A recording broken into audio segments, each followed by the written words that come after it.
Okay. There are two puzzles. There are two sets of puzzle. In fact, one set of puzzle is this A1 and A2. And another set of puzzle, I will talk about it later, A3 and A4. But I will ask from you which one you will choose or which one you will pick.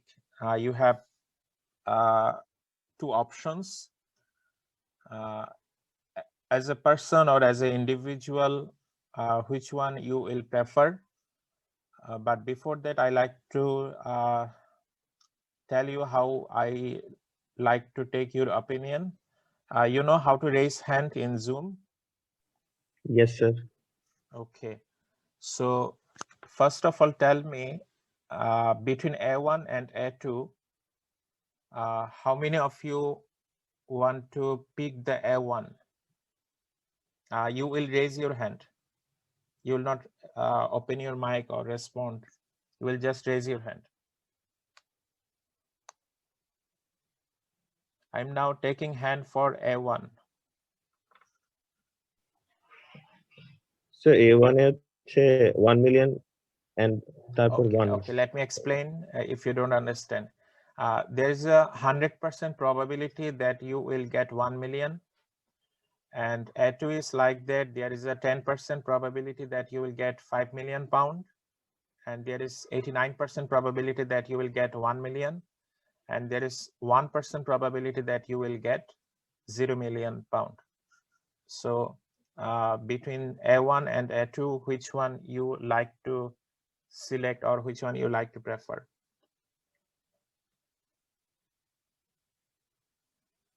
Okay.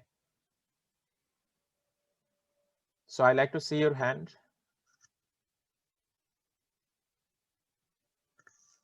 For A1, how many of you want to take the A1?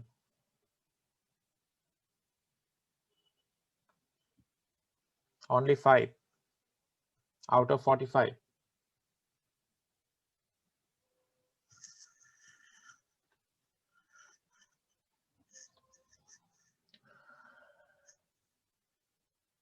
Okay, in that case, I'm taking 5. Okay, how many of you want to pick the A2?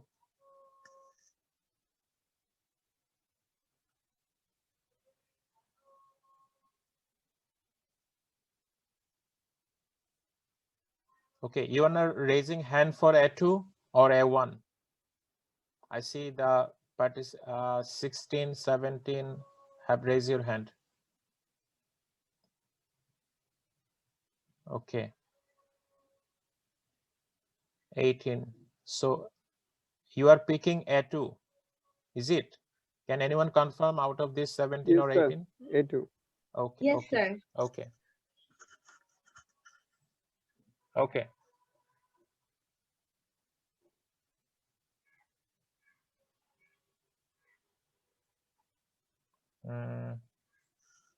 But some of you are putting down your hand. I do not know whether you are confused between A1 and A2. Okay, I'm taking 17. I can't wait anymore. Okay, okay. Okay. Now, I see that majority are preferred A2 and minority are preferred A1. So I'm considering that you are preferring A2 over A1. Okay. Now, out of these 5 participants who have selected A1, can anyone tell me why you have selected A1? Or how you have come up with picking the good choice that A1 is the right choice? Just tell me how you have come up with that you think that A1 is better for you. Sir আমি choose করলাম যে এখানে 100% probability আছে যে আমি 1 million টাকা পাবো। Okay, So there is no uncertainty. There is no uncertainty. That's why you have preferred it. Okay. Now, out of the 17 participants who have selected A2, can anyone out of you 17 confirm that how you have come up with picking the A2? Sir, Yes, hello. I'm listening to you. I'm listening to you. Yes, sir. Continue. In A2, there is expected value which is more than A1. That's why I have picked out. Okay. So that's why you have preferred A2. Yes, sir. Okay. So based on this, can you say that the people who have chosen the who have chosen the A2 option are kind of taking decision which is expected by the expected utility theory? Then they want to pick the best one which maximizes their probability weighted outcome. Yes, sir. Okay. Okay. Now keep it here that you have 17 have picked A2 and 5 have picked A1. Okay. Now second choice, second decision that you will need to take. Which one you will prefer between A3 and A4? First of all, tell me about the participants who want to pick the A3. Please respond by raising your hand.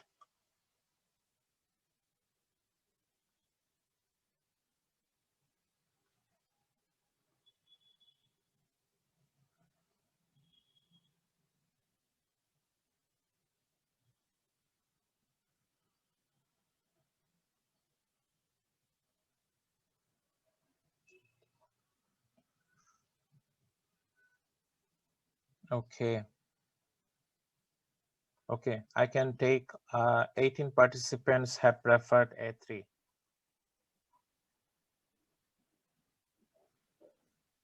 Now, okay, now it's time for F4. It's time for F4. Put down the hands of A3 and now raise hands for F4. 3. Should I count down? Only 3.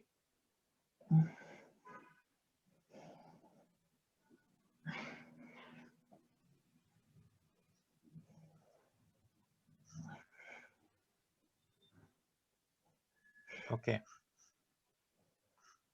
So, okay.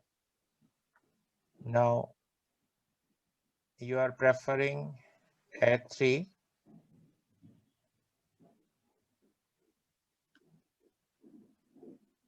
over F4 because 18 have supported A3 or 18 have picked A3 and 3 individuals have picked F4. Okay. Okay. Now I want to see hands for the people who have picked A1 in the first gamble or first lottery and also F4.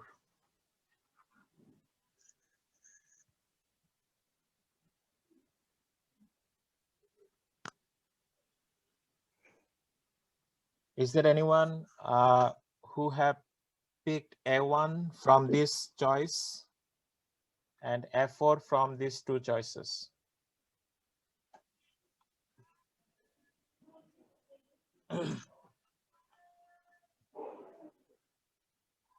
No one?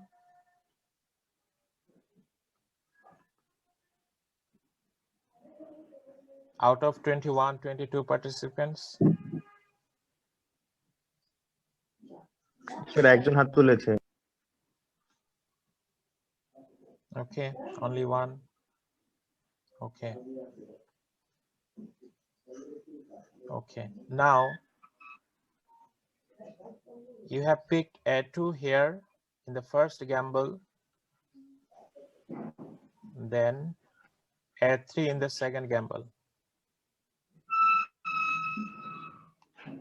How many of you are in this bundle, in this choice?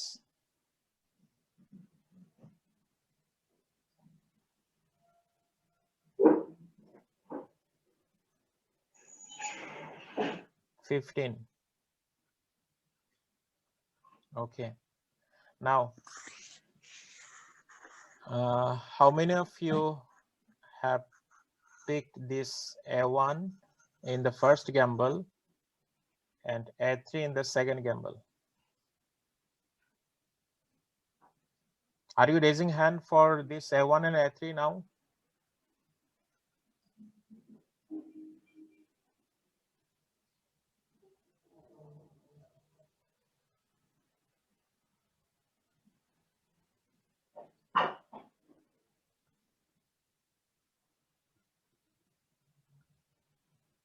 $10.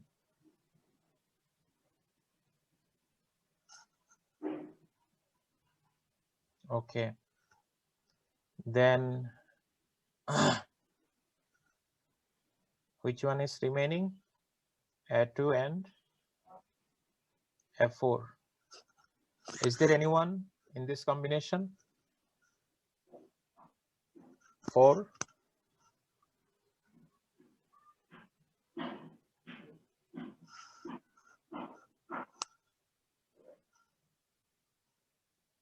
Okay. So I see which one is greater. This one is greater, A2 and A3. And this one is also one participant has picked this, and who have selected A1 and A3? Okay, can anyone respond among these 10 who have picked A1 and A3 why you have chosen A1 here and A3 here? Just you share your process, that how you have come up with A1 in the first choice and the A3 in the second choice.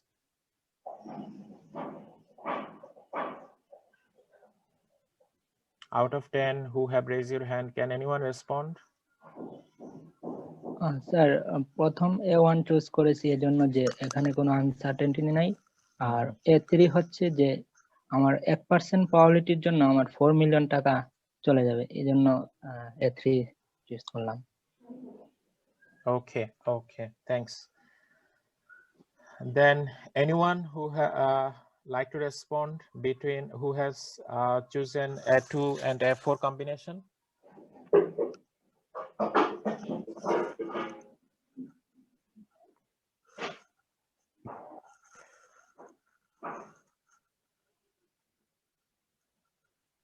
Anyone wants to share that how you have come up with picking A2 in the first choice and A4 in the second choice?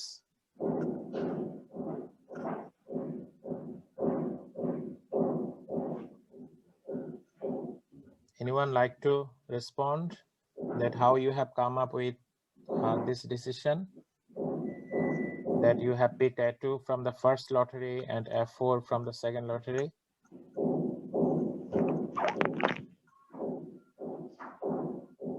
Okay, as I'm not getting any response, I like to continue, but somehow I'm listening some construction works. Okay, so if you see the construction work is going on in your side, please mute your microphone. Okay.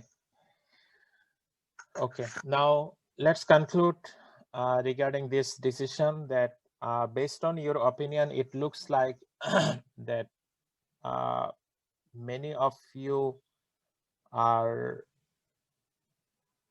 kind of rational decision maker because you have come up with the choice what a rational individual or rational individual assumed by the utility theory will be making. So that this is consistent choice that either you pick A1, you pick A1 from the first lottery and F4 from the second lottery. This one is okay. Whatever the argument you come up for selecting A1, and if you select A4 in the second gamble, in that case you are right that you are complying with the assumption of assumption which are related to how people make decision assumed by the utility concept. Okay, then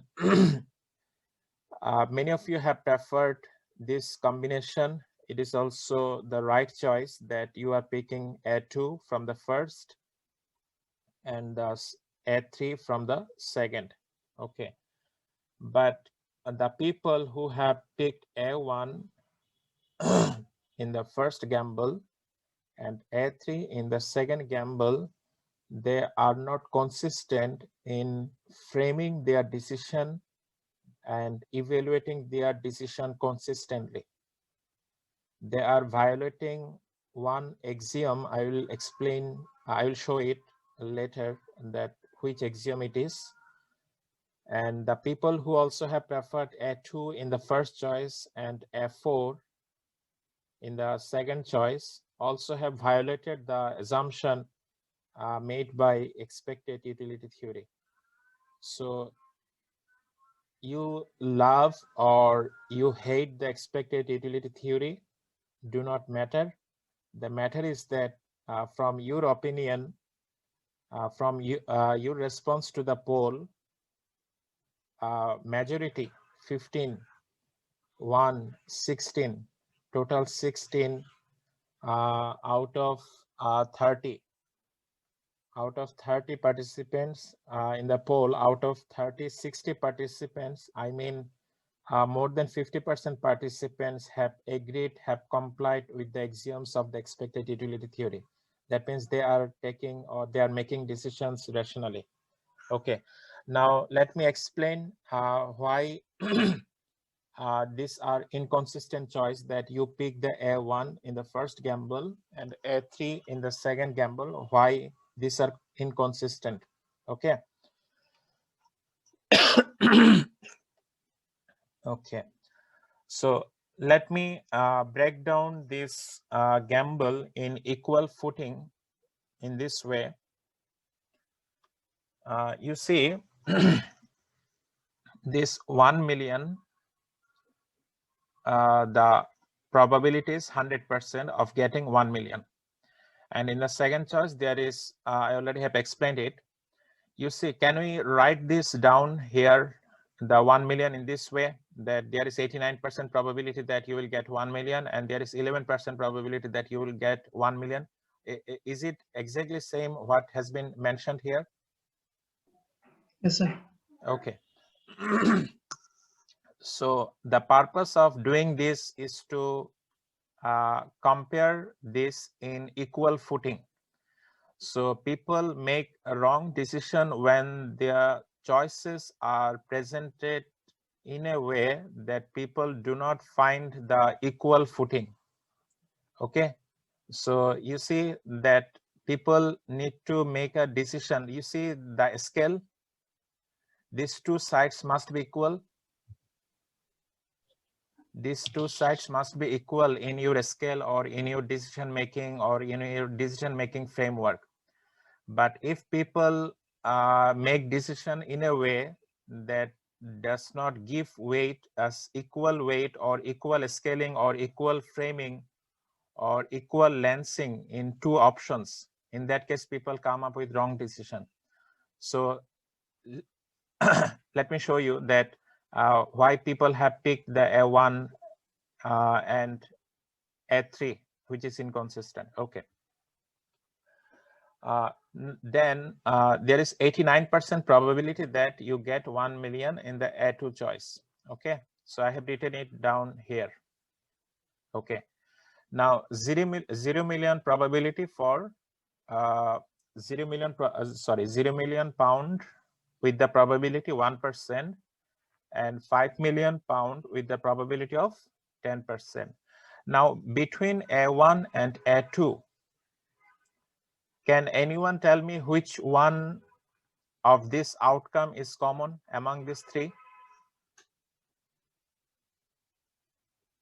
Which outcome So is only common? the first one. The first So one 1 is common. million. In that case, Yes, we sir. should not look at this. In the decision making process, we should not look at this. Why we should not look at this? Because we have found that this component is common across between A1 and A2. So if I like to make decision, I need to look at that apart from this similarity, what is the additional dissimilarity?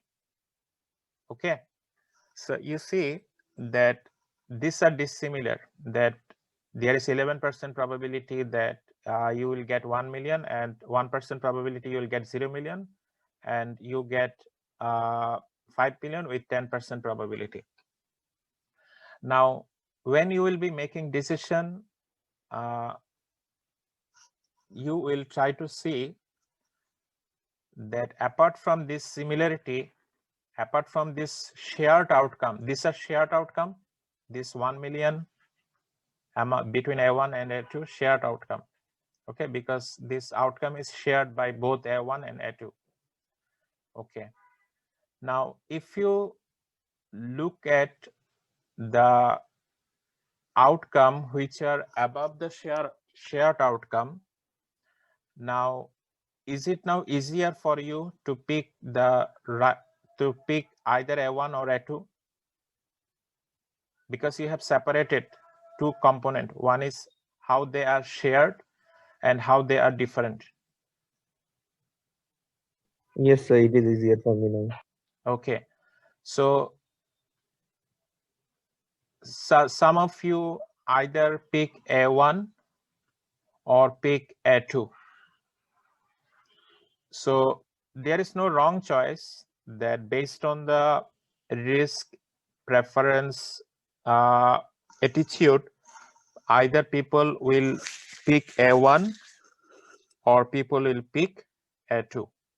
Okay, okay, so you have got it. Now if I write the F4, note that I have written the F4 here first.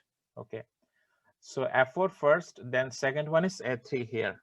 Okay, now if I break down the F4 outcome of F4 choice and outcome of A3 choice in this way, you see that there is no outcome here, right?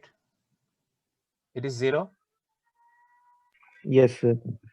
It is 0. 0 million, 90%. Okay. So 5 million, how much percentage? 10%. So 10%. Okay. You see 5 million, 10%.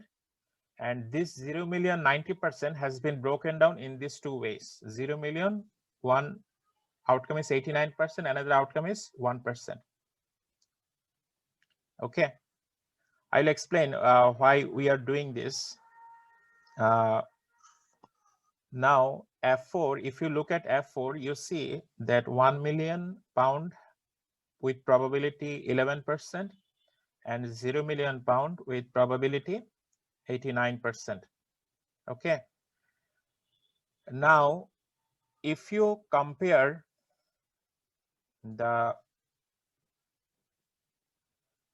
if you see separately A3 and F4, you see these two are shared outcome.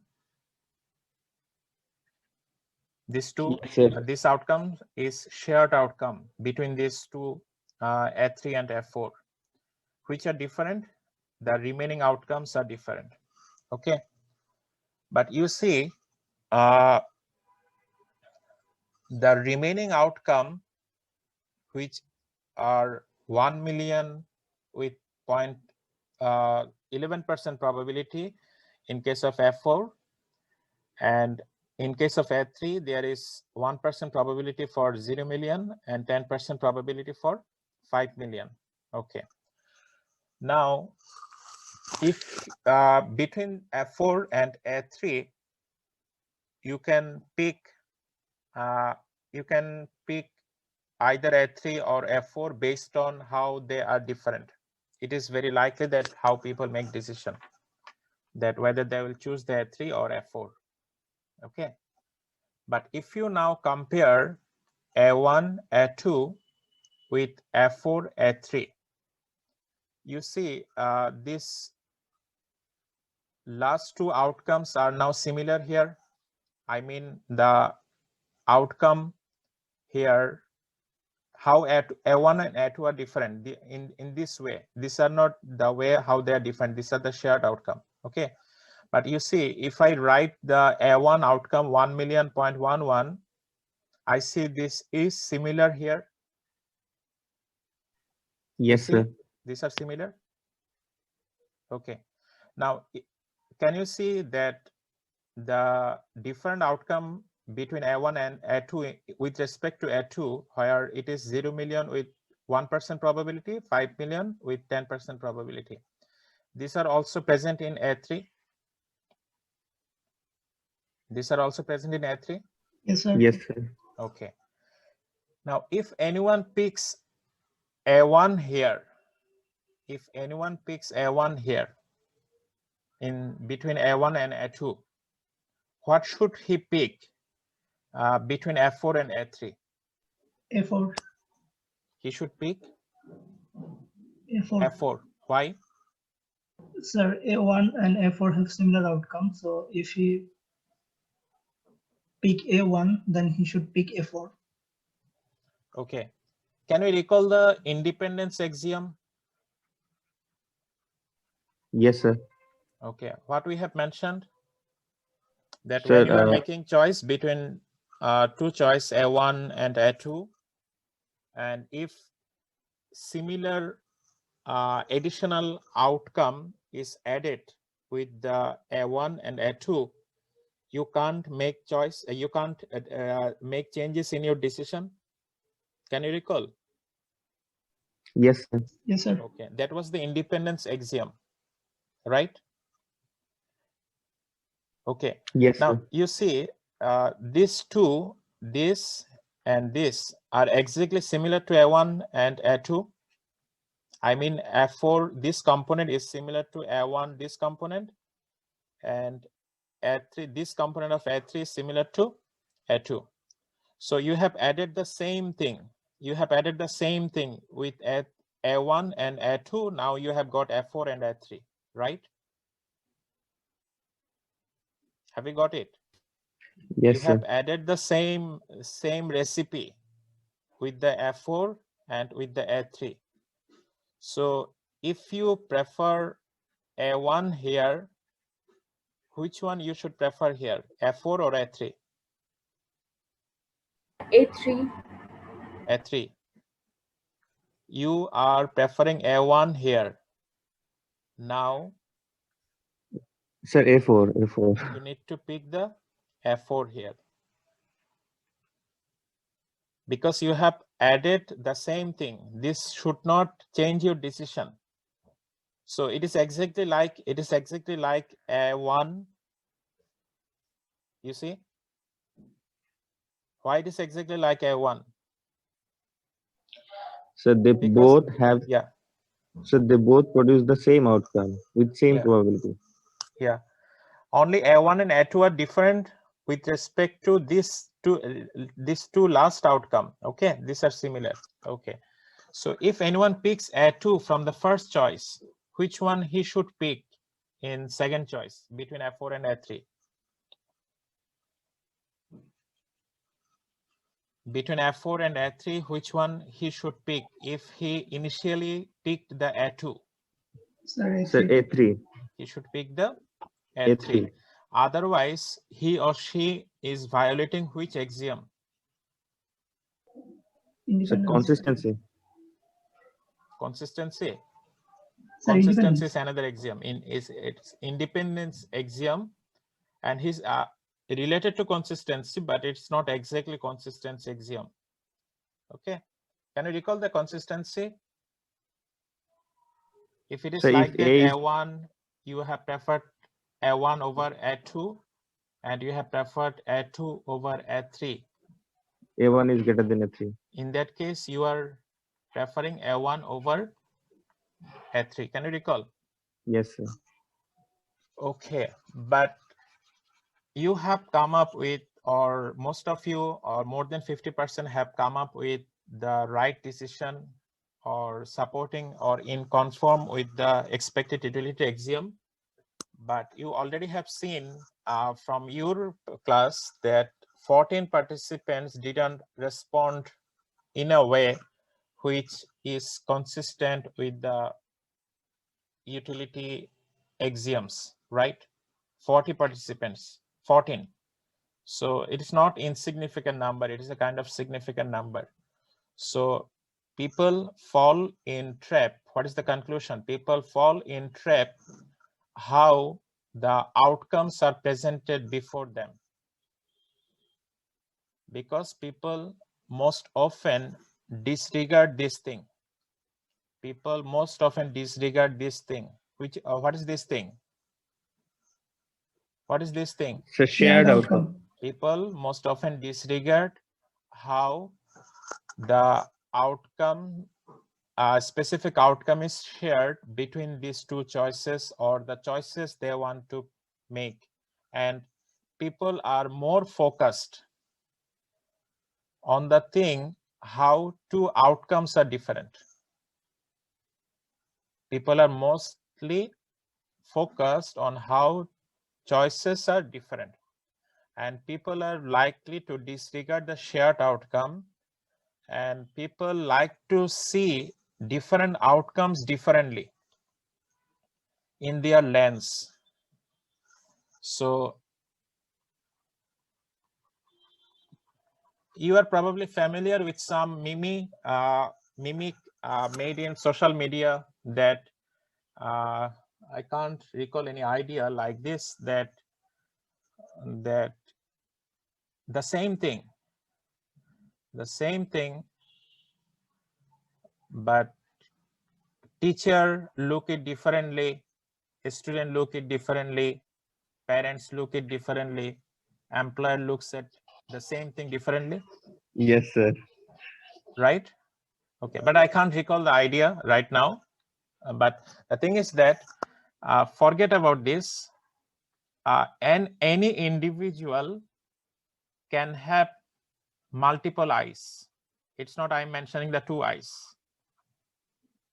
An individual can have multiple perspective, and when he want to make decision to pick the one between two choices or pick one between two options, he has to be consistent with his perspective. But if he looks at A1 with this perspective, looks at A2 with this perspective, what will happen? He will make some decision which is inconsistent. So he needs to use the same lens. He needs to use the same lens. He needs to frame his decision in a way so that he can pick the consistent choice. He needs to frame the option in a way which will not let him to make the inconsistent decision. Okay, so it is important that how people frame their choices. So how people frame the choices also get affected by how choices are presented by the seller to the buyer. Have you got it? Sometimes the people who are offering you the option, they offer the option in a way which affects the way how you frame your choice, okay, or how you perceive your choice, or how you look at your choice. So that's why the framing is important. So this is one stage that how people make decision. They like to frame the choices what have been presented before them. And next stage people do, they try to evaluate the choices what they have framed from the first stage. Okay, so I already had mentioned the reason why people come up with inconsistent decision. So these are the some outcome from the prospect theory. Okay, people look at the prospect of the outcome differently, and it affects their choices, and the same amount of gain and same amount of loss are not perceived similarly by the investor or by the individual. They look at the similar amount of gain and similar amount of loss differently. And we have been made familiar with the value function and the weight function from the prospect theory. Okay, so this paradox of what I just have showed to you, that people are picking A1 in the first and A3 in the second, or picking A2 in the first and A4 in the second, which one is the inconsistent. It has been observed by Masuli Alex first, and it is known as Alex paradox. Okay, so people often violate the assumption made by the expected utility theory. Okay, so let me show you another gamble. If I feel that that out of 14 participants, out of 30 participants, 14 participants have understood and they have been able to make the consistent decision now. Okay, now I'm giving you the second choice, second lottery. Okay, it is, this show is end. Okay, now you have to gamble. One is gamble A, another one is gamble B. In gamble A, you have the option that you will get 25%, $3,000 with the probability of 25%, or you will not get anything with 75% probability. And in gamble B, you have 20% choice, 20% probability that you will get $4,000 and 80% probability that you will get nothing. Now, I want to see your hand in favor of gamble A, that you want to pick the gamble A. There is no right or wrong choice, so no consequence will be there. But we are just trying to identify that how consistent we are, how likely that we conform with the assumptions of utility theory. Okay, 2 participants only, 3. Should I count down from 5, 4, 3, 2, 1 in this way? 4 participants only. It is likely that you are becoming very rational.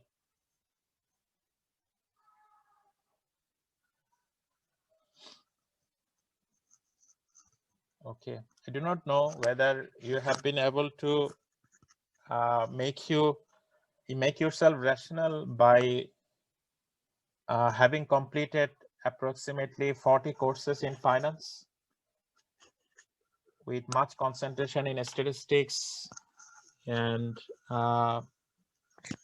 other courses like investment analysis, which helps you to make the good decision, or you are by born, you are a rational individual. I do not have evidence from either of this side. Okay, only 4 participants have so far raised hand in favor of gamble A. Okay, now would you raise your hand for gamble B, that you prefer to play the gamble B? Okay, the number is growing exponentially. 18, 19, 20, 21, only 21. But before going to the second gamble, I like to make you understand that out of 52 participants, approximately 25 participants have no hands in their Zoom screen. So they can't raise their hand. Obviously, they would raise their hand if they are in physical class. I do not know whether they are actually present in either in other side. Okay, whatever. So can anyone out of these 4, okay, out of these 4 who have picked the gamble A, can anyone convince me why you have come up with gamble A, or how you have come with choosing gamble A?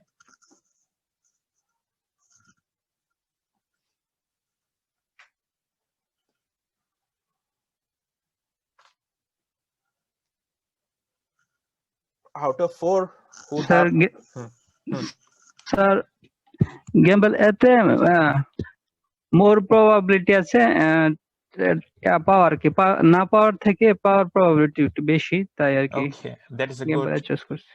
okay, that is a good way of picking. Okay, but that may not be right way, but that is a good way. Okay, I must acknowledge. Okay, you have come up with the thing that you have a greater probability of getting something, as these are the probability of getting nothing. These are the probability of getting nothing. So you will try to concentrate that what is the probability of getting something, and in this choice which probability is higher. So you just have stick to the higher probability of getting something. Okay, okay, now the people who have picked the gamble B, can anyone come up or share that how you have come up with the decision of picking gamble B?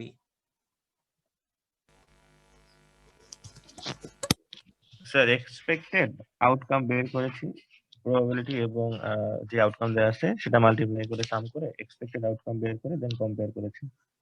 Okay, so whatever the probability, whatever the outcome are given, you are always want to come up with expected outcome. Yes sir. Okay, expected outcome. Okay, okay, so you can choose either gamble A or gamble B, whatever your process is. Okay, so rationally or according to the axioms of utility theory, people will be preferring gamble B over gamble A because of the higher outcome. But with the changes in risk preference attitude, this choice may vary. Okay, okay. Now, in most of the cases, it has been found that people are preferring gamble A. In most of the cases, I mean, it is very likely that probably it has been surveyed in many universities already, but most of the participants are in favor of gamble A. So the argument is exactly like what has come in our class, what has been mentioned in our class, that they look at the higher probability of getting something. So they have come up, so approximately more than 70%, you will get some numbers from your text. More than 70% people have chosen gamble A. Okay, it is kind of a very large survey. Okay, now let's turn to the second gamble, but understand that in this second gamble there are two stages. Note that there are two stages. Okay, but the thing is that you have to pick the choice for stage 2 when you are yet to decide on stage 1. So it is not like that you have finished the stage 1, then you will pick the stage 2. Rather, before going to the stage 1, you need to think of, or you need to make clear that which one you will pick in stage 2. You are still here. Okay, you have not played stage 1. But before playing stage 1, you need to express your choice, which one you will pick in stage 2. Okay, so let me show you what are the outcomes and what are the probabilities. Okay, in first stage, there is a 75% chance that you will be moving to the second stage. Okay, then there is a 25% chance that you will be rejected, that you will not get chance to move to second stage. Okay, it is the situation of first stage. Whatever you are or whoever you are, you have 75% chance that you will be moving to second stage, and there is 25% chance that you will not be moving to second stage, or you will return to home. Okay, now in second stage, there is 100% probability that you will pick, you have the outcome probability of getting probability, no probability, that means with certainty you will get 3,000. And in gamble D, there is 80% chance you will get $4,000 and 20% chance that you will get nothing. Now, can anyone tell me who are favoring gamble C?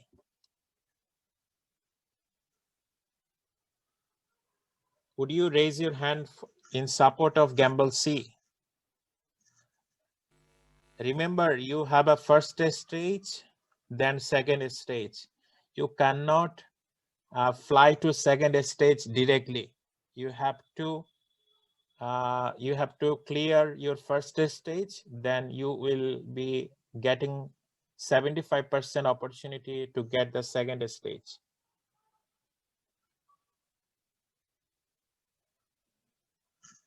Nine participants so far have supported in favor of gamble C.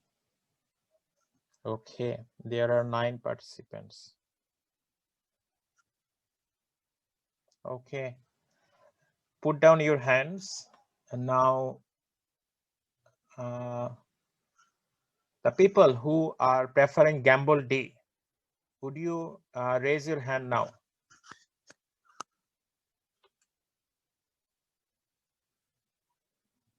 Ten, 11.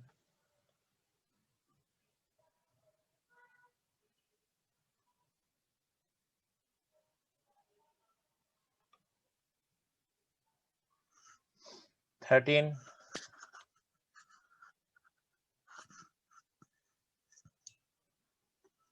13 so far. Okay, okay, thanks. Put down your hands. 13.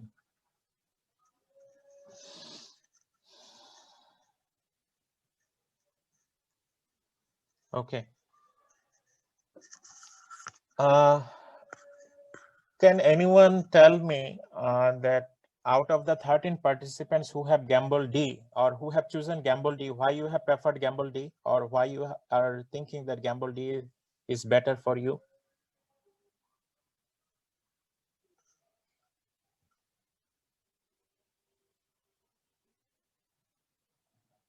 Out of the 13 participants who have preferred the gamble D in the 2-stage gamble, why you are picking gamble D?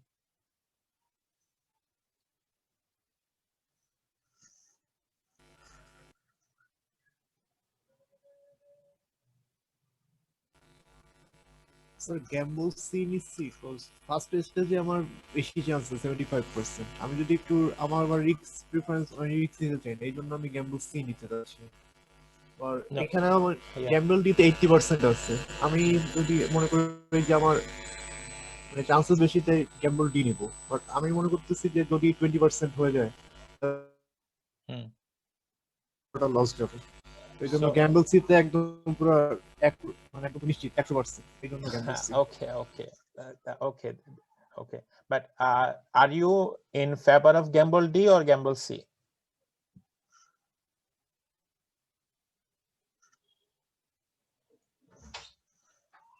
Khalid, you are in আমি favor gamble of C, আমি you gamble are C. in prefer এখানে of তো gamble C. ডিতে গেলে তো আমার টাকাও loss যেতে পারে পুরোটা, বাট সিতে গেলে Okay. তো টাকা লস যাবে না। I was asking the people who have picked the gamble D.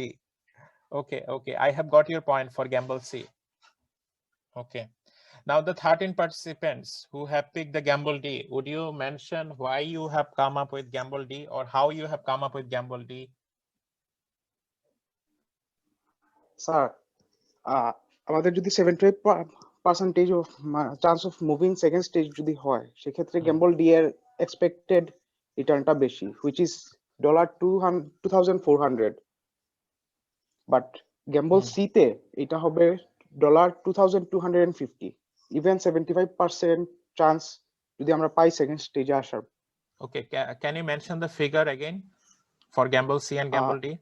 Gamble ডিতে হবে এটা $2250, আর গ্যাম্বল ডিতে হবে এটা $2400। Gamble C te? না, গ্যাম্বল ডিতে $2400।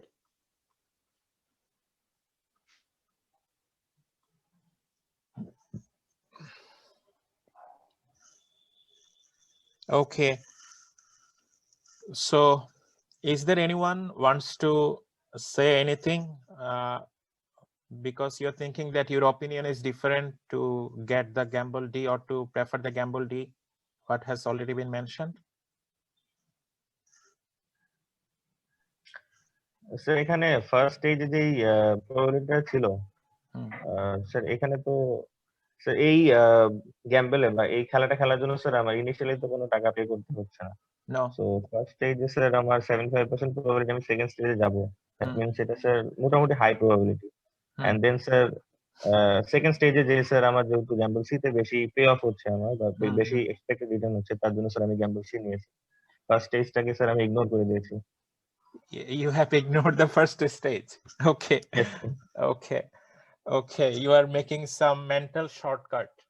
It is known as in behavioral finance that you are doing some shortcut in making decision, so that may lead you to some wrong choices. Okay, let me show you.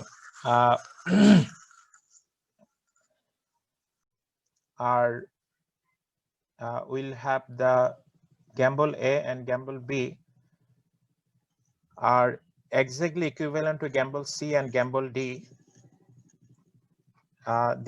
I need to check the number here, where you will not make the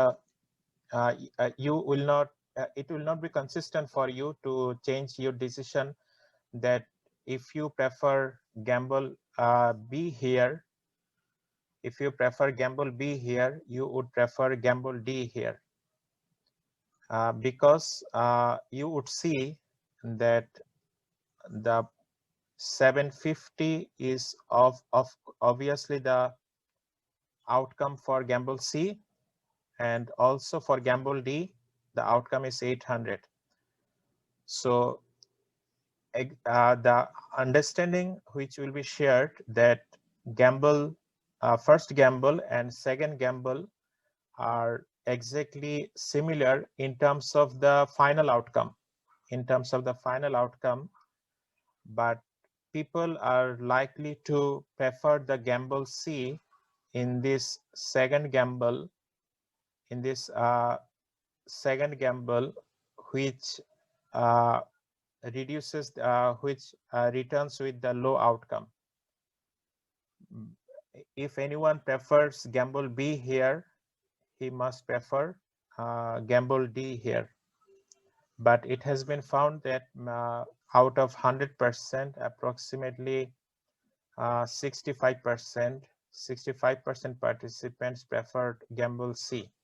I need to check the number, and I will show you that how. Sir, yeah. Chances of acceptance of 25% and rejected chance of 75%. তাহলে outcome 750 and 80 আসে।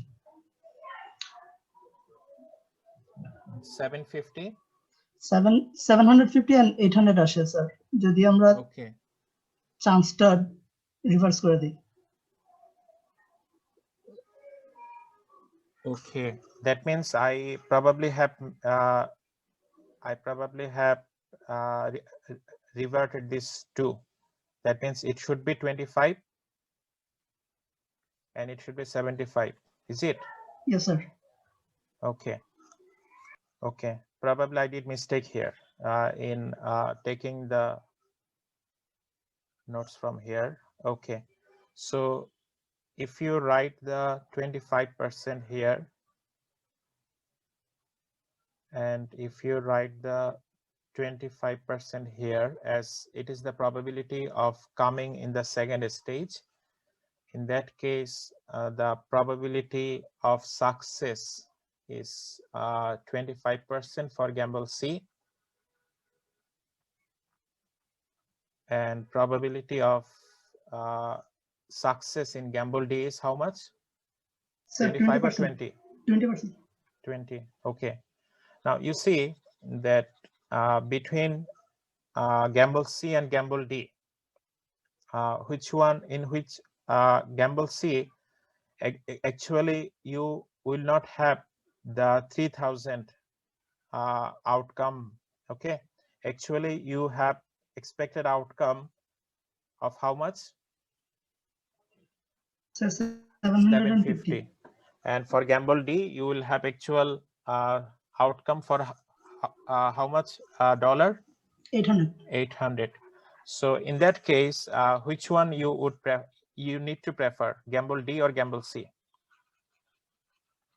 You need to prefer the Gamble D. Gamble D, but people are likely to skip the first stage. People like to disregard what should be the final probability for gamble C and gamble D. People disregard this the first stage thing. Okay, so just try to understand that gamble A and gamble B are exactly like gamble C and gamble D, but you are just coming to gamble C and gamble D in different route, right? You are just coming to gamble C and gamble D in different route. So what should be the consistent? If you prefer gamble A here, you should obviously prefer which one here? Gamble C. Gamble C or D? Sir, C. So gamble D. Gamble C. If you prefer gamble A here, I mean anyone, if anyone prefers gamble A here, which one he should prefer here? Gamble C. Gamble C. Okay. And if anyone prefers gamble B here, which one he is, in which case he will be consistent, gamble C or gamble D? Gamble D. Gamble D. Okay. So this is the understanding from the prospect theory, that people decision that how they look at the prospect of different outcome differs based on how these choices are presented before them. Okay, so it is a kind of plain vanilla choice, gamble A and gamble B, but it has become somehow a little bit difficult for you to think of which one is preferred for you, which one should be preferred by you to get a higher outcome. Okay, so in real life decision there are multiple stages. We just have showed you 2 stages, but you need to think of each and every stage you will have to go through to reach the final stage. So people often disregard the intermediary stages. Okay, so they come up with some inappropriate decisions. So we also have learned some other facts from prospect theory in previous session. In the remaining session, we like to see that how traditional finance or classical finance thinks about market, and how good it is, that what are the support in favor of this, and what are the evidence against this traditional finance assumptions. And we will see that how behavioral finance thinks about the market, and how behavioral forces can be accommodated by the portfolio manager in portfolio construction. In other side of the portfolio class, you are actually learning how rational or market investor will construct his portfolio, considering all the facets, all the assumptions of utility theory, and they will not pick anyone which is beyond or which is in out of the line of efficient frontier. But right now there is a practice that you can accommodate the behavioral forces, behavioral choices of individual in portfolio construction. So we will see the portfolio construction things, how you can accommodate the behavioral issues and how it is different from traditional portfolio construction in next class. But in today's class, we'll just try to see that how market behavior is perceived by traditional finance, and how market behavior is perceived by behavioral finance, and what are some market anomalies that have been identified in several researches. And researchers are continuously exploring that how market is efficient or how market is not efficient as expected. Okay, so you are very familiar with efficient market hypothesis. You probably have spent a good amount of time to read and learn and to understand what efficient market hypothesis tells about. So I'm not asking you that what has been mentioned in 3 different forms of market efficiency. So you just need to recognize there is no word that you would say market is efficient. Never tries to say in this way, or you will never say that market is inefficient. Okay, rather there is a spectrum between the efficient and inefficient market, and these are 3 forms of a spectrum: weak form, semi-strong form, and a strong form. I'm just stressing that if market is weakly efficient, it is not possible that you will have abnormal return from technical analysis. I'm just trying to recall you that what are the implications of this hypothesis here. You will not be able to achieve abnormal gain by doing technical analysis, by analyzing past market data, trend, return, etc., transaction data. Okay, now if market is semi-strong form efficient, in that case obviously technical will not work, which analysis will not work also? Sir এইটা নিয়ে আমার একটা confusion আছে sir. Okay, would you share your confusion after having the class finished? Okay sir, okay. Okay, so in semi-strong form, if market is semi-strong form of efficient, you cannot achieve abnormal gain by doing some fundamental analysis also. So it is kind of, you can think of an arbitrary assumption that market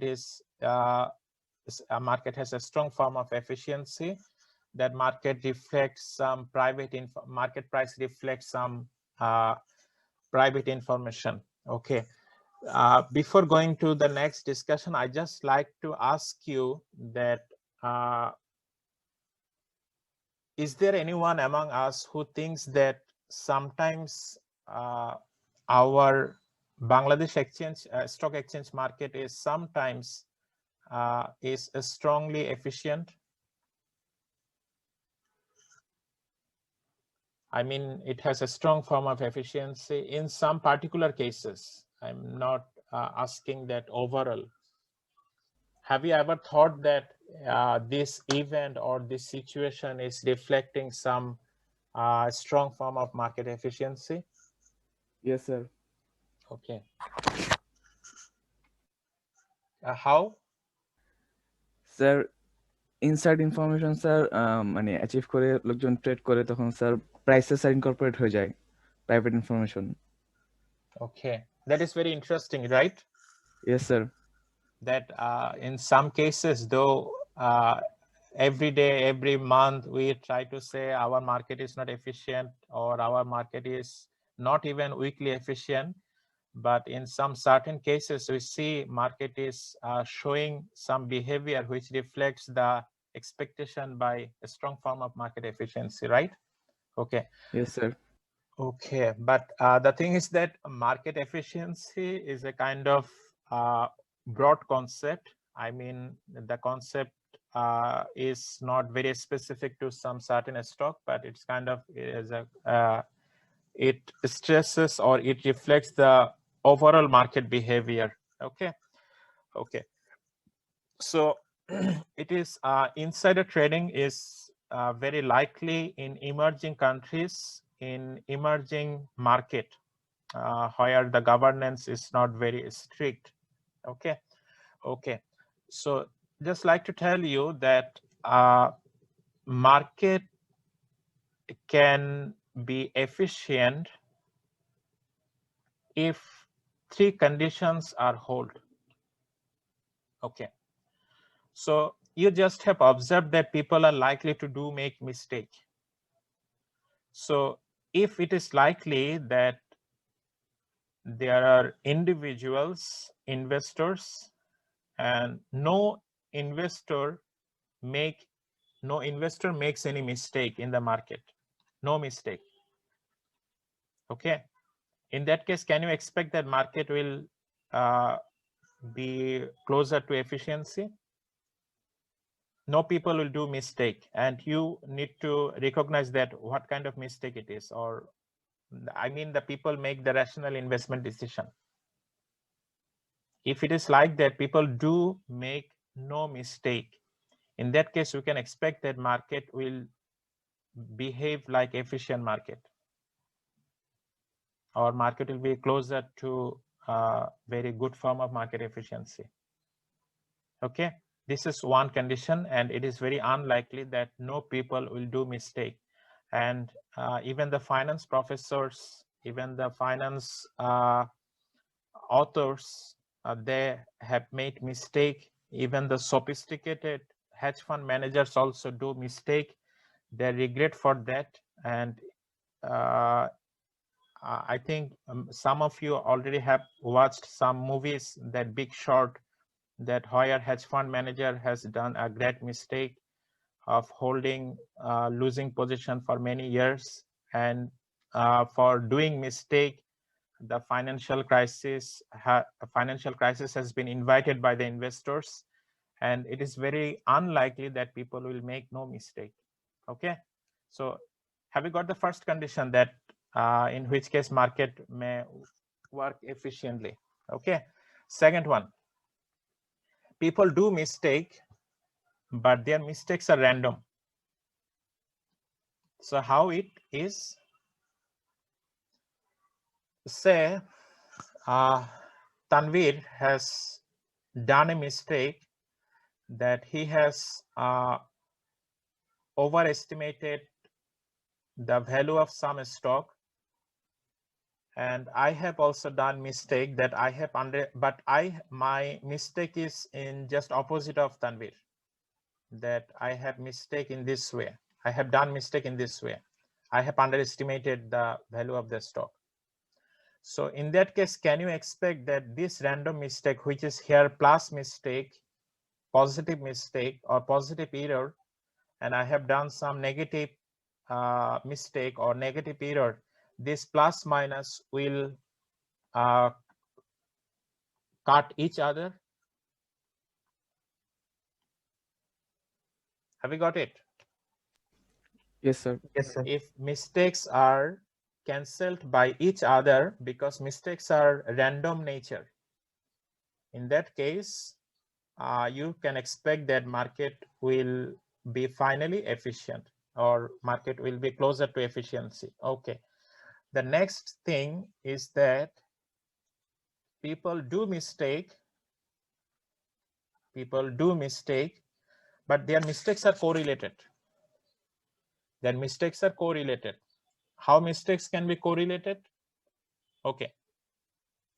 Let me give you some conceptual example that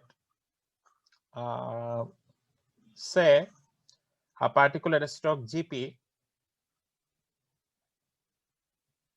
is likely to face some regulatory restriction in coming days, but investors in aggregate, or a very large group of investors, including mutual fund, including individual investors, they are thinking that this restriction will not affect the value estimated by us for the GP. Is it kind of a mistake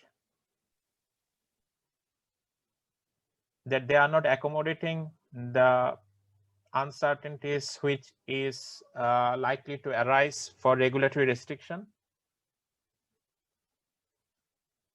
So why people have not accommodate this? Probably people are overconfident with GP. So when people are overconfident with GP, people try to underestimate their risk associated with the value estimated for GP. They underestimate this because they are overconfident. Okay. So in that case, it is very likely in case of individual investors. Institutional investors are not very likely to do mistake. In opposite side, so why people are doing this mistake? Because people are overconfident with GP. So this overconfidence is a kind of behavioral bias. Is it? This overconfidence is a kind of behavioral bias. Okay. Yes, sir. But on the other side of the market, on the other side of this crowd of the individual investors, there are sophisticated investors, sophisticated market analysts who have knowledge that they are overconfident. In that case, what they will do? They will do some arbitrage. If they are overconfident, what they will do? What the sophisticated arbitrager will do? They will short the stock of GP. Yes, sir. Now, don't ask me that short sale is restricted in our market. Okay. So assuming short sale is permitted in our market, but the thing is that arbitrage will happen. Arbitrage will happen. But the thing is that what I will mention later, sometimes, so if sophisticated arbitrators can play a role, what will happen? You probably have heard about this term very frequently in newspaper, that market correction. Have you heard about it? Yes, sir. Who do this correction? The sophisticated analyst. They do this correction by taking position in arbitrage, by taking position in just the opposite of the noise traders. They are known as noise trader. They are the people when they make decision on some noise, on some irrational information, or some information which needs to be incorporated in price. They are known as noise trader. Okay, so on the opposite of noise trader, who are playing, sophisticated arbitrators are playing. So sophisticated arbitrators take opposite position to bring the market correction, but it always does not work. It always does not work. What is the reason? Because there is a limitation of arbitrage. There is a limitation of arbitrage. I will give you some idea later, and you will also get more about it when you will go through some papers. Okay. So let me show you some evidence that support the semi-strong form of market efficiency. Okay. Okay. So you see, if semi-strong form of market efficiency exists, there should be no adjustment in price after the announcement. I mean, upon the announcement, all adjustment will immediately be made. After the announcement date, there will be no further correction. Have you got it? Yes, sir. Okay. So in semi-strong form of efficiency, we know that market price reflects the historical information, market information. In addition to that, it will also reflect all available public information. So it must be adjusted in this on this date. After this, it should not make any adjustment. You see, there has been any adjustment here.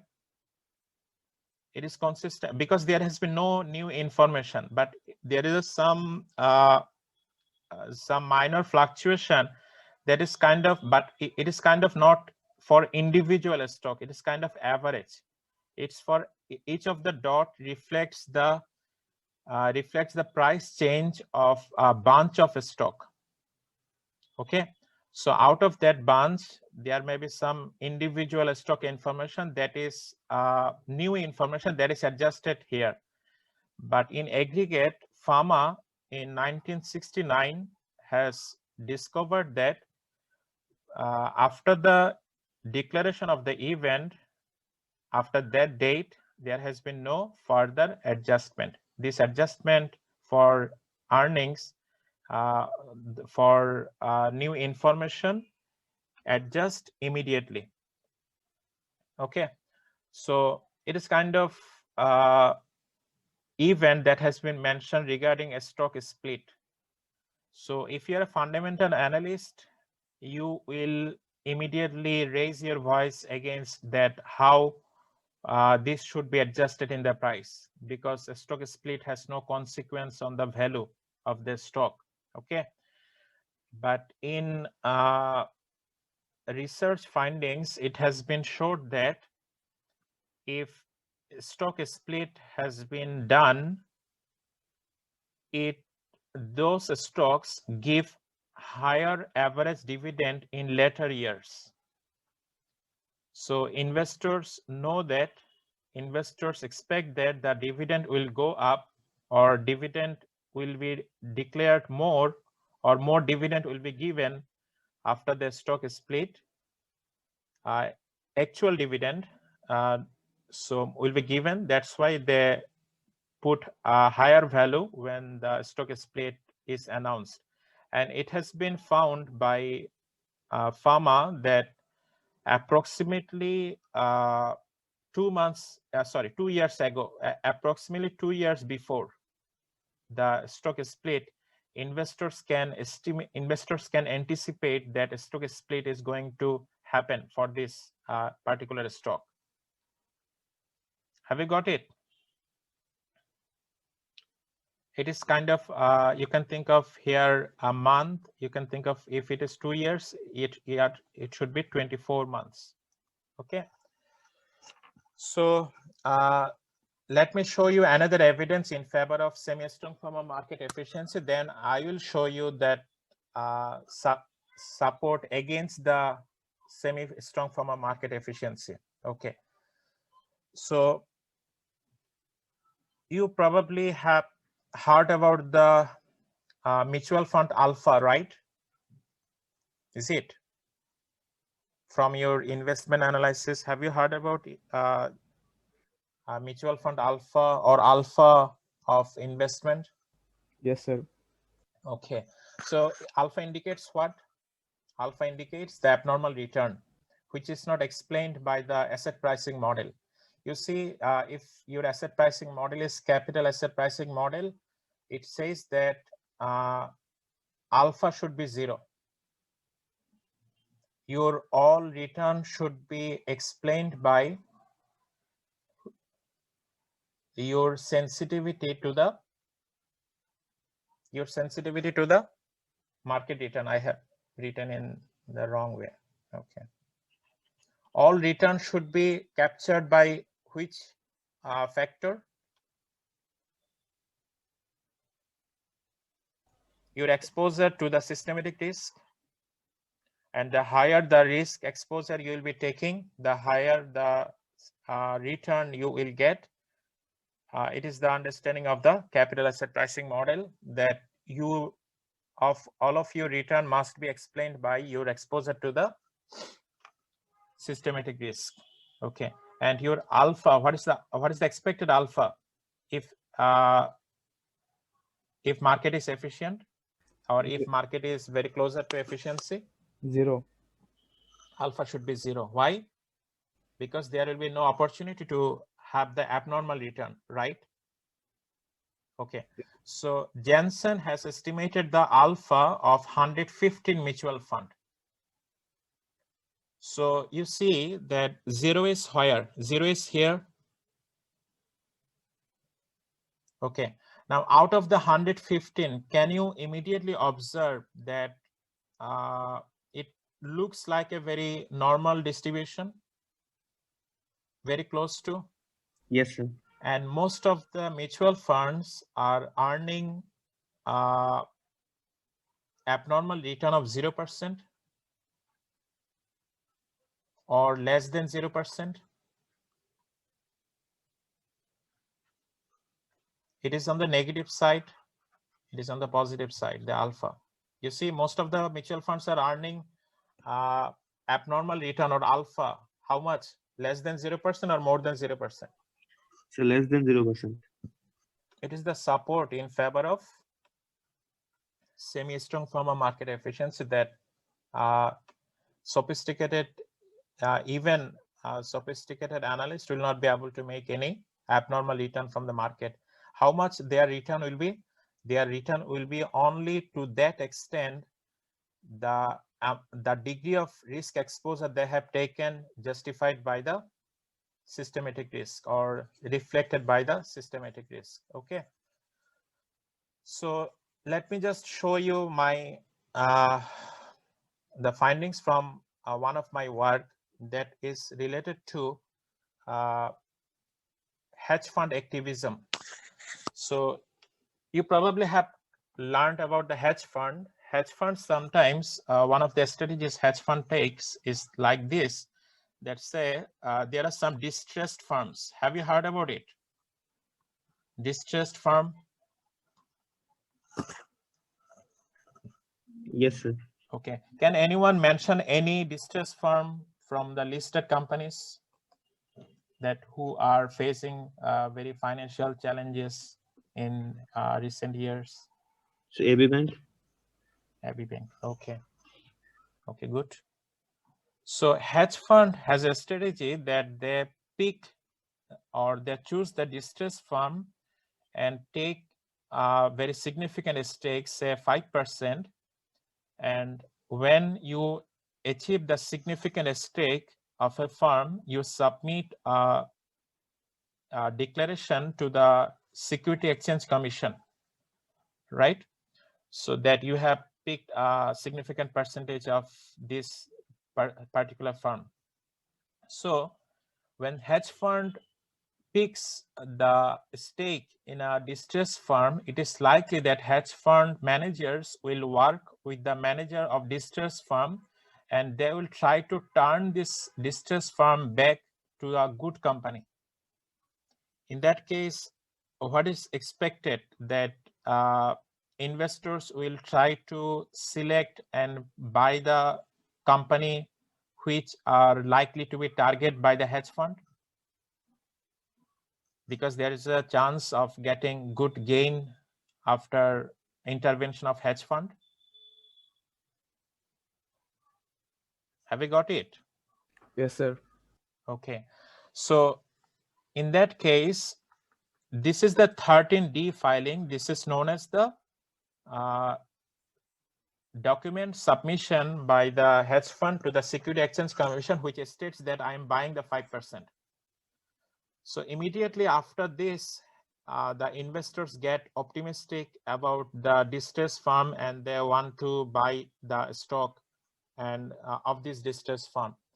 In that case, if it is the announced date, this one 13D filing date, okay, I just show you the return, abnormal buy and hold return between 20 days previous from the 13D filing and 20 days after the 13D filing. If the market is semi-strong form of efficient, in that case, what should be the return movement here? In this way, right? There should not be any adjustment. There should not be any return beyond this point. If market is semi-strong form of efficient, it all information should be adjusted right at this point instantaneously. Yes, sir. Okay, but you see how much approximately, you see here it is, if I think of 1.5% and if I think of 4%, how much it is approximately? So 2.5%. Okay, approximately 2.5% abnormal return have been generated by the investors even after the announcement date,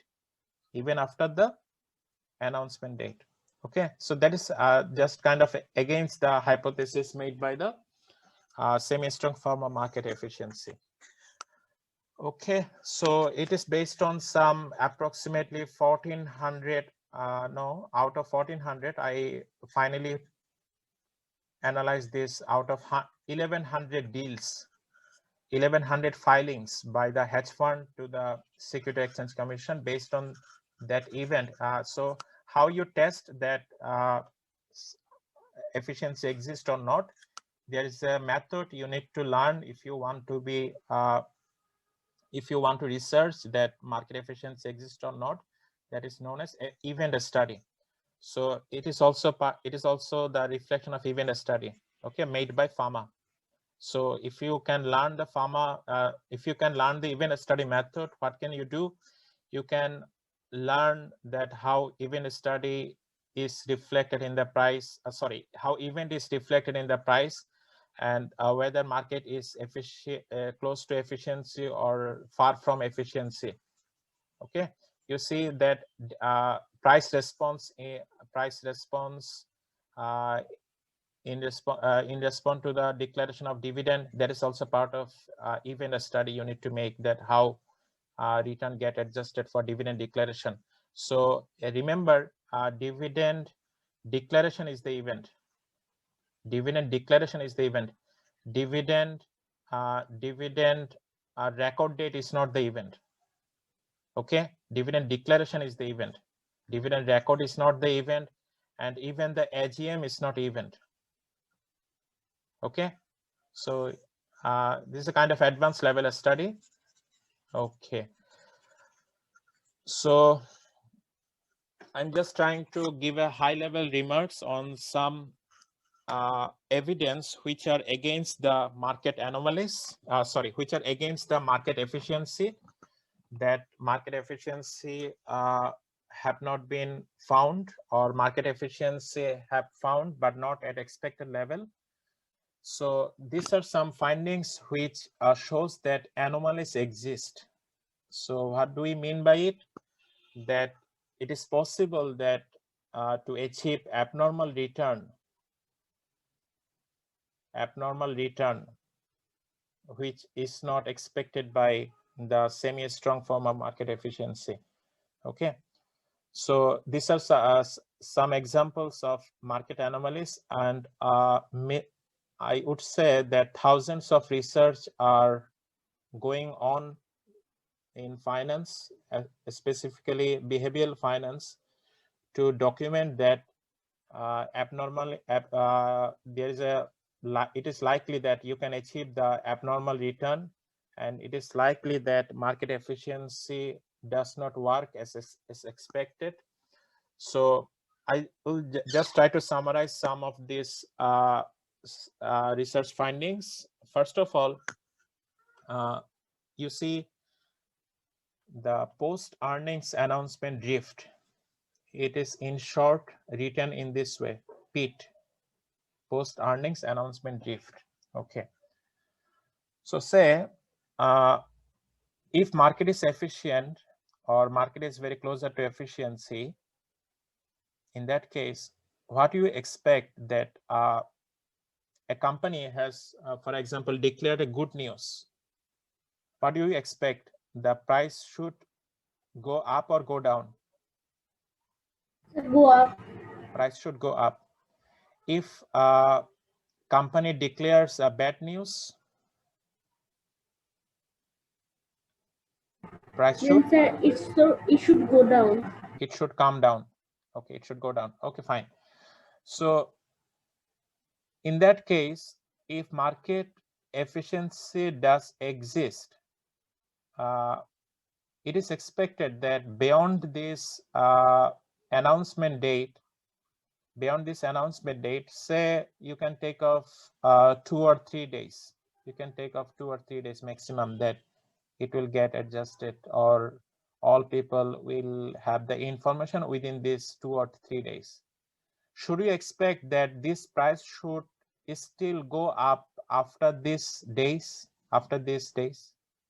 That it is still going on, and the company which have declared bad news, they are still facing the price decline? It should, can we expect that it will go on for longer days? No, sir. But it has been found in a very earlier study in 1968, and it of course exists right now also. Okay, so say if you look at GP price trend or price movement, you would see that price for bad news, price is coming down for a longer days. For example, for 7 days, for 8 days, it is going down.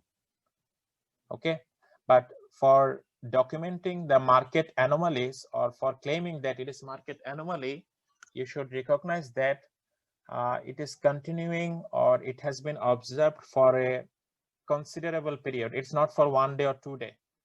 It's more than 20 days. It's more than 25 days. It is going on, or it is going up for good news or for bad news. Okay, so it is after earnings, after declaration of earnings announcement. Okay, so that has been that has documented an anomaly. Okay, so another anomaly I just like to highlight, that is, you would understand that in January, stock returns have been observed that stock returns are higher relative to other months. And it has also been observed in Monday. Have you heard about the Black Monday in 1987? Have you heard about this event? Okay, on this day, investors, the market has opened, and it has been observed that in aggregate, almost all stocks come down significantly. And it has been, it was Monday, the opening date of the trading. So it has been found that this is going, every Monday, stock price tend to come down every Monday. And it also sometimes you can observe in our country also between Sunday and Thursday. You would see there are some particular days in which the stock price come down in general for no reason. In aggregate, the index consistently goes down on every Sunday. I'm not sharing any evidence. I'm just trying to make you understand what does this Monday effect means, or what does this January effect means. Okay, so I would request you to see that the January is coming. You would see what is happening in the NYSE, or what is happening in the Dow Jones in next January. But as the COVID situation is going on, your observation may little bit different. But in general, it has been found for long years that January stock returns are higher than any other month. Okay. Now let me tell you another interesting story. It has been found that the weather, when there is a good weather, stock return goes up, stock prices goes up. And when there is a bad weather, stock price go down. Okay, so these are not explained by market efficiency. Okay, I like to conclude by sharing the findings of Robert J. Shiller, who is the Nobel laureate also in behavioral economics, but for his contribution in behavioral economics, he has found the excess volatility, excess over what is justified by the fundamentals. Okay, so it is like that. Are you very familiar with the dividend discount model? Yes, sir. Okay, so you expect that the price of a stock, the price of a particular stock, I mean the optimum price should be the present value of the stream of dividends the stock is going to pay for indefinite time, right? Yes, Have you sir. been convinced for this dividend discount model? I'm not going for specification, and discounted by some risk percentages, discounted by some discount factor which reflects your risk associated with the dividend uncertainties and your expected return, like these things. Okay, so what Shiller did in his research, Shiller collected the stock market index portfolio. You are familiar with the index portfolio, which contains market portfolio, which includes the stocks listed in the market. Are you familiar with the index portfolio? Yes, sir. Okay. So if those stocks declares dividend, in that case, those dividend are also accrued to that index. Have you got it? If the portfolio of stocks declare dividend, that dividend also accrues to the investor who buys that index, who buy the index. Yes, sir. Who buy the index portfolio. Okay, so Schiller collected the S&P portfolio index, and he also collected the Dow Jones Industrial Average Index. Okay, and he has collected the dividend data. He has collected the dividend data from this period to this period. It is a very long period. You see, 1870 to 1970, approximately 100 years. You see, it's a very long history.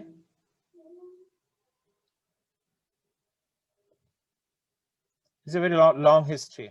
Okay, so he has collected the dividend data, and he has estimated what shall be the price, what would be the price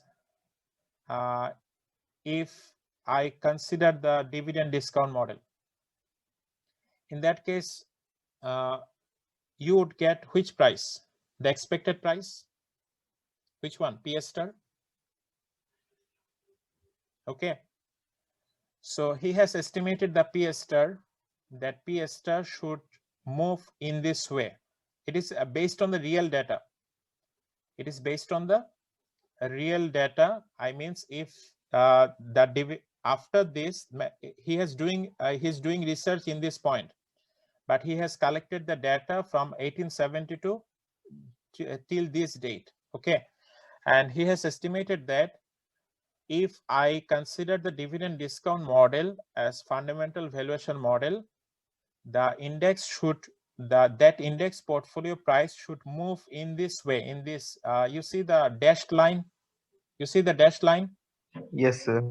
So this dashed line is P star. That means the optimum price, optimum expected price. You're very familiar with what should be the price. It is that price. Okay, based on the dividend discount model. And he has plotted the actual price of the portfolio against the optimal price. You see the solid line along with the dashed line. Have you seen the dashed line along the solid line along with the dashed line? Yes, sir. Okay. It has been observed that why should P star be different from actual P? For some error. For some error. So there may be variance for the error. There may be variance for the price.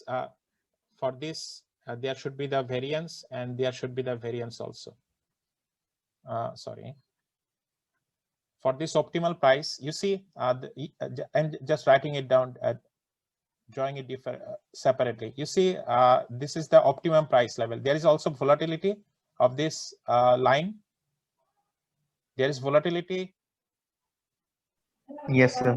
Okay, so rationally, statistically, the volatility of this, the P star of this P star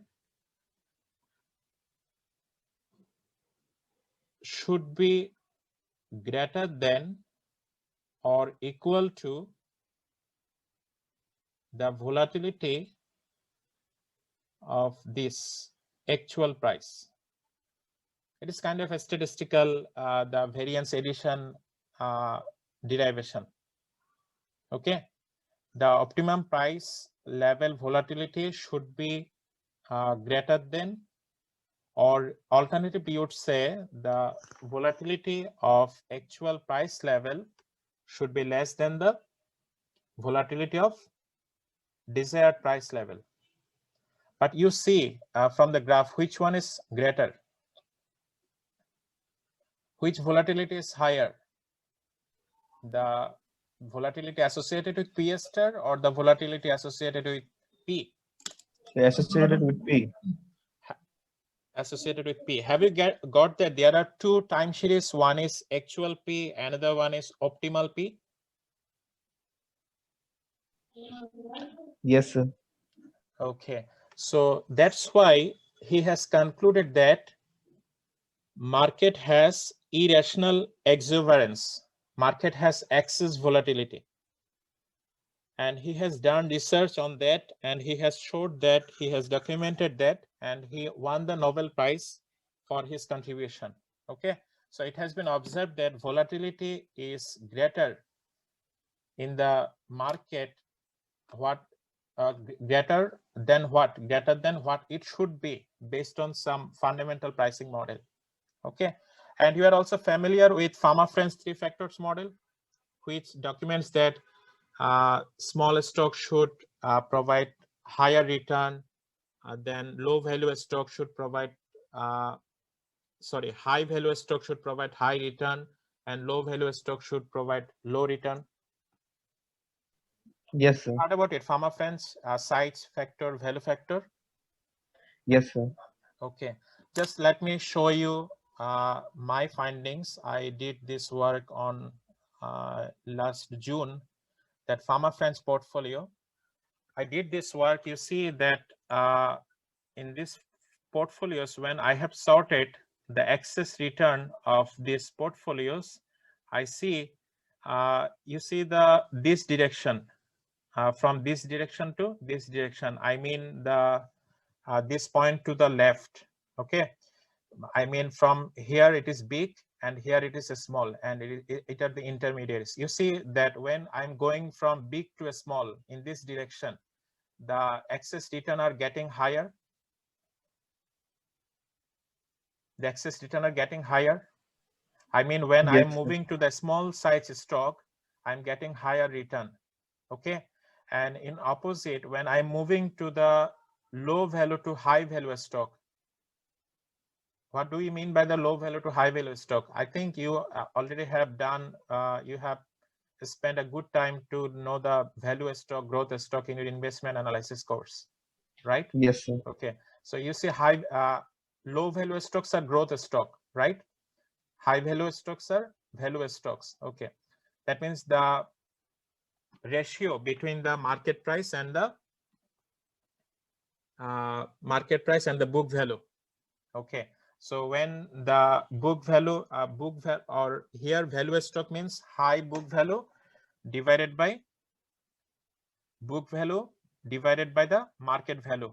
So high means it has higher book value relative to market value, and here you see that ratio is lower. And you see when I'm moving to the right from this, the excess return is going up. The excess return is going up when I'm moving from left to the right. Yes, sir. So it reflects that high value stocks are providing higher return and low value stocks are providing low return. So these are some kind of market anomalies, and you see that CAPM does not work. That's why the dots are very far from the CAPM line. And but Pharma Friends 3 factors model, when I have documented it, you see the dots are, or the expected excess return are very closer to the line which indicates the predicted return from Pharma Friends 3 factors model. Okay, but the conclusion is that Pharma Friends have not mentioned that I document some market anomalies. Rather, he mentioned that the asset pricing model, what we do use only considering the systematic risk, does not reflect everything what it should be. So he has added some additional factor, a size factor, value factor, which has been popularly known as Pharma Friends 3 factors model. Okay, so you will try to understand, you will try to classify or you will try to explore what have been mentioned here, and this list is a very long, it is a kind of very summary. So by pointing out this, I like to end today's session.